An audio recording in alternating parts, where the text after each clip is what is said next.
So let's talk about the creation of a sustainable company culture. Now, effective recruitment and staff retention are a key factor. And let's face it, those of us in the creative industries are often prone to burnout. I bet every single person in this room has done an all-nighter, if not 2 in a row, 3 in a row, 4 in a row. 4 in a row is as far as I can go. But of course, and it's thanks to our passion that we do this, but it's not sustainable. It's not sustainable for us, nor is it sustainable for our staff. So I'm going to go to Holly, who's hopefully still there. There she is. Holly, I love your title. It's Chief of People Ops. So tell us a bit about what that means at Kabam and how you're sort of building a really great sustainable company culture. Yeah, certainly. So I just want to agree with the great discussion that I was hearing early on. It is so true. And really, ultimately, I really think fundamentally the culture is the thing that's going to end up really helping you execute during some tough times. Because even for us, I don't know who was saying this, but we're talking about the indie studios being able to pivot because they're so much smaller. Even for us, we moved into the mobile space earlier off of Facebook, so we were one of the few Facebook gaming companies that was able to move all of our, not all of our, but a good percentage. We have about 70% of our revenue now onto mobile. And we kind of took advantage of that opportunity. So I really want to encourage people to really kind of think about that. And then as you build the culture, the most important thing for me is that we're adaptable at its core. And I think this is very tethered to kind of our free-to-play business model, because one of the things that I love about free-to-play is that I get to co-create the game with our players, that the end isn't written, and no matter how much, so currently if I play a game, it's very much similar to a movie industry. If I play a console game, I play it over and over, and it's always going to be the same. Well, not always the same, but it's how the game designer has designed it. But with free-to-play, the nicest thing is I get to really co-create it.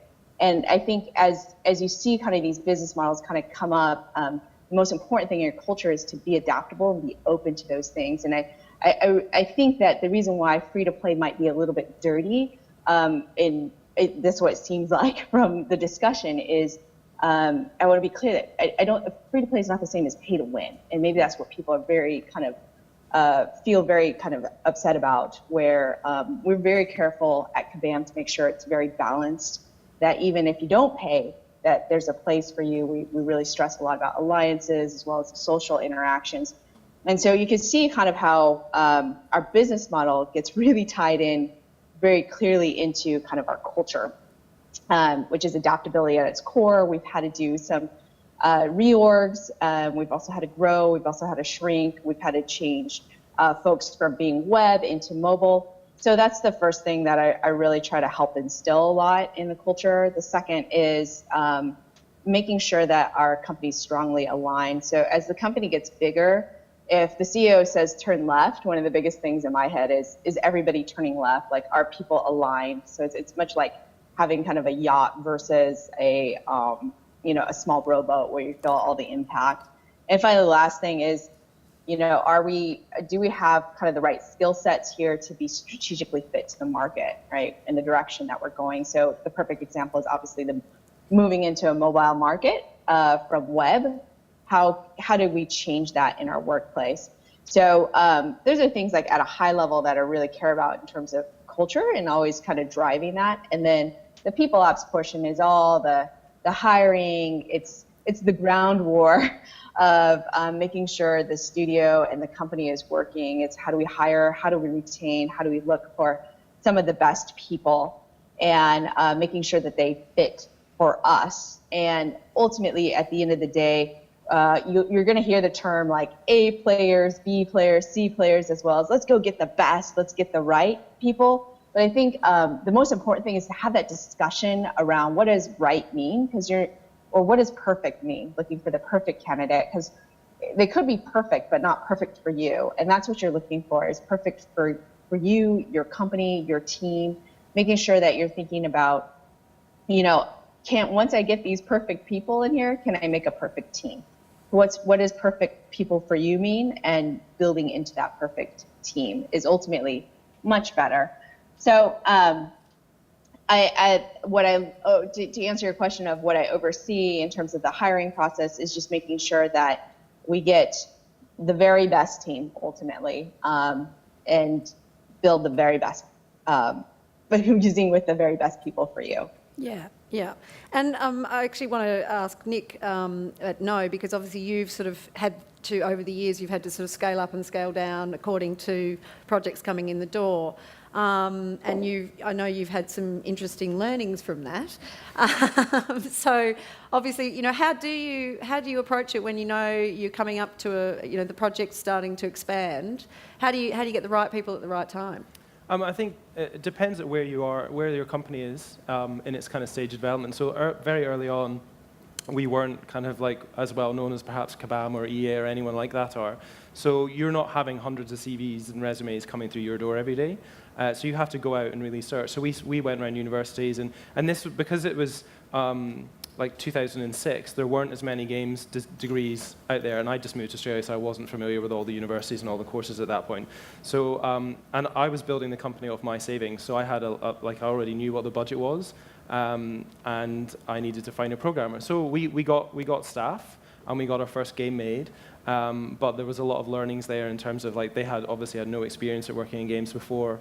The first prototype, the first game that we were starting to do, he programmed himself into a bit of a corner where he was like, I can't add extra levels to this and put a UI on this, and I don't. I'm like, okay. Fortunately, it wasn't a project we went forward with, but it made me realize that you've got to play to the strengths of your team, and that when you hire people, you've got to know what their personality is, what their strengths are, what their weaknesses are, and make sure that that accommodates what you need them for. Or if, in my position, it was I want to get a product out, make sure that I can design something that we can do as a team as our first release. Yeah. And then since then, so the position we're in now is that we're a slightly better known studio. We get lots of applicants through, and we're not constantly hiring. But when we, for example, we had quite a few programmers apply to us about a year ago, and then we were just looking to do the Xbox One version, and we had a really good programmer's resume sitting on file. So we just got back in touch with him, and we've got someone who I think will do really well on that version. So it comes with time. But I think that the important thing is that you're hiring people, either hiring or joining with people who have skills that you understand what they can do, and then that you make a project or projects based on those skills. Because if you're trying to stretch people too far too quickly, then it just kind of doesn't really work. Yeah. And I mean, obviously, you've learned along the way also how to be a better manager, or how to get more out of people? Yeah.